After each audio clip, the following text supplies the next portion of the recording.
Adlaw nga Huwebes karon mga kaigsuunan, petsa 25 sa bulan sa Marso tuig 2021. Ato karong gisaulog ang solemnidad sa pagpahibalo ni Anghel Gabriel ngadto kang Maria nga siya ang mamahimong inahan sa Dios. The Solemnity of Annunciation. Ang pagbasa kinutlo gikan sa Ebanghelyo sumala ni San Lucas kapitulo 1 versikulo 26 ngadto sa 38.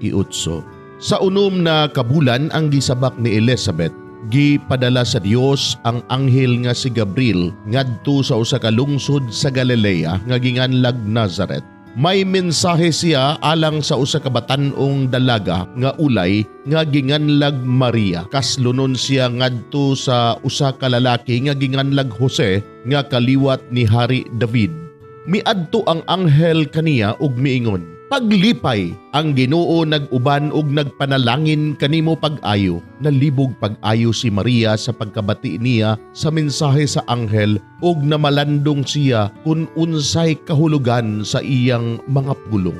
Miingon ang anghel kaniya, "Ayaw kahadlok Maria, kay gikahimutan ka sa Dios. Ikaw magsabak og manganak og usa ka batang lalaki, ug nganlan mo siyag Jesus. Mahimo siyang inila ug tawgon siya nga anak sa Dios nga labing halangdon. Ang Ginoong Dios maghimo kaniyang hari sama sa iyang kagikan nga si David.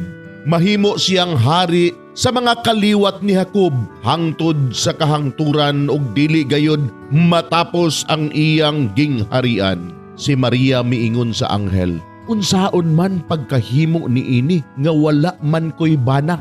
Ang anghel mitubag, "Mukunsad kanimo ang Espiritu Santo ug magpabilin ang gahom sa Dios diha kanimo. Tungod niini ang balaan nga bata tawgon nga anak sa Dios."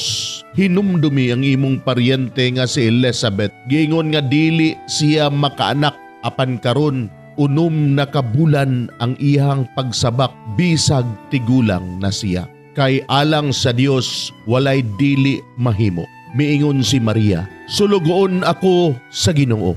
Mahitabuon ta kanako ang imong gisulti." Ug mibiya ang anghel kaniya. Mga igsuon ang Ebanghelyo sa Ginoo. Daygon ikaw o Kristo.